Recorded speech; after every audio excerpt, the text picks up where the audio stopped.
good to see you again. Today, we will discuss the principle of scarcity. I'll remind you of a technique that's used in the car business and then ask you to tell me how often you use it.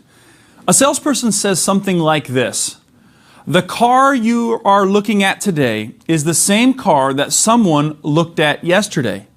And if you want to think about it today, well, they thought about it yesterday and they're coming in to buy it today.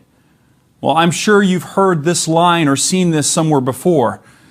Could you tell me how often you personally use this type of technique? Well, it sounds like you found the right balance, or perhaps you're not sure how to use the technique.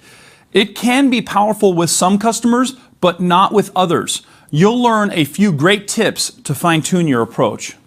All right, let's jump into the details of the scarcity principle.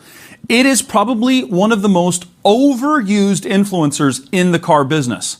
The basic premise of scarcity is that you're using the fear of loss or the desire to gain something that has a limited resource in order to influence someone to take action now. So when we tell customers the car may sell today, the programs are going to end, the rebates are ending this month, we're trying to use influence of scarcity in this particular case. Now, scarcity is a legitimate driver of behavior.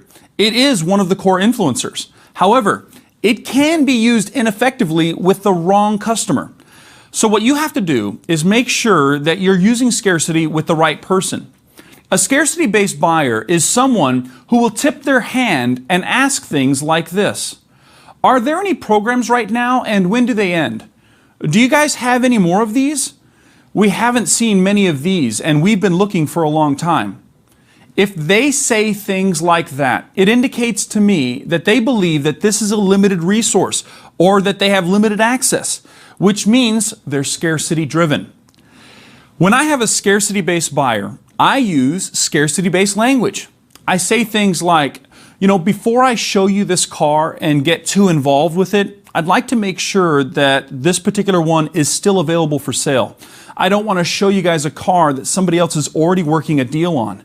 Give me just 1 minute and I'll check on it.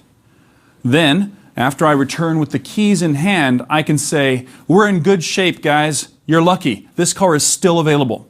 You hold on to the keys. That way, if anybody else is looking for this car, I can honestly say, I don't have the keys. And see, with a scarcity-based buyer, they will take hold of those keys from you, and they will thank you because they don't want to lose something.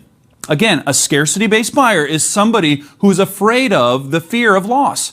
They're afraid that if they don't take action, they're going to miss out on something. You just have to know your audience, and if they are a scarcity-based buyer, then use scarcity-based language. But don't use it all the time. If someone is not influenced by it, they can get insulted by it. Now, let's take a quick quiz on the scarcity influencer.